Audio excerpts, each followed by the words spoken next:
Hi hello friends, నేను మీ విజియా foods. ఈరోజు మన వీడియోలో టేస్టీ ఆనియన్ పకోడీ ఎలా చేసుకోవాలో చూద్దాం. ముందుగా కావాల్సిన పదార్థాలు: 1 కప్పు శనగపిండి, 1 కప్పు ఆయిల్, 1 కప్పు ముందు కట్ చేసి పెట్టుకున్న ఆనియన్స్, 1 కప్పు ముందు కట్ చేసి పెట్టుకున్న మిర్చి, అలానే 1 టేబుల్ స్పూన్ కారం, 1 టేబుల్ స్పూన్ సాల్ట్, 1/2 కప్ శనగపిండి. తయారీ విధానం ఎలానో చూద్దాం. ఇప్పుడు ముందుగా ఒక వెడల్పాటి గిన్నె తీసుకొని ఆ గిన్నెలో ముందు తీసి పెట్టుకున్న శనగపిండి వేసి, అలానే బియ్యపిండి కూడా వేయాలి. బియ్యపిండి వేయటం వల్ల మనకి పకోడీ అనేది క్రిస్పీగా క్రంచీగా వస్తుంది ఫ్రెండ్స్. అలానే ఆనియన్స్ కూడా కొంచెం లావుగా కట్ చేసుకోవాలి.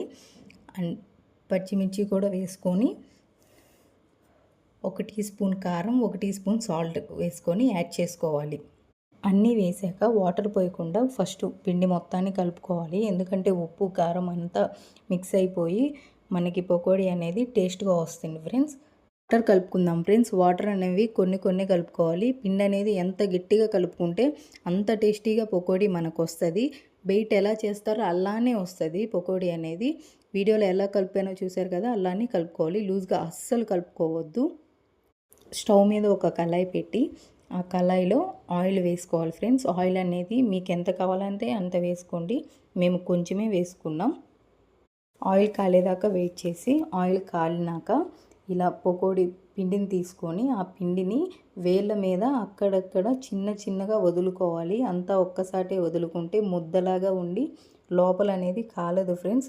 మనం కాలేటప్పుడు ఇలా అటు ఇటు తిప్పితే మనకు కొంచెం టర్న్ అయ్యి పకోడీ అనేది కొంచెం క్రంచీగా కాలి బాగుంటుంది. లైట్ గోల్డెన్ షేడ్ వచ్చినాక కాల్చండి. గోల్డెన్ షేడ్ వచ్చినాక తీసి వాటిని ఒక ప్లేట్లో పెట్టుకోవాలి ఫ్రెండ్స్. ఇప్పుడు కాలనీ అన్నీ తీసి ఒక ప్లేట్లోకి పెట్టాలి friends.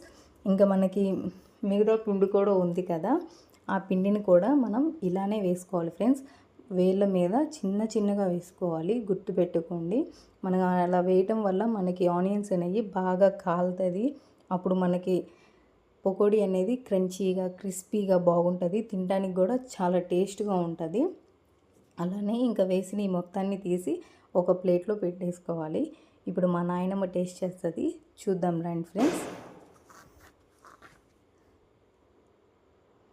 Please like and subscribe.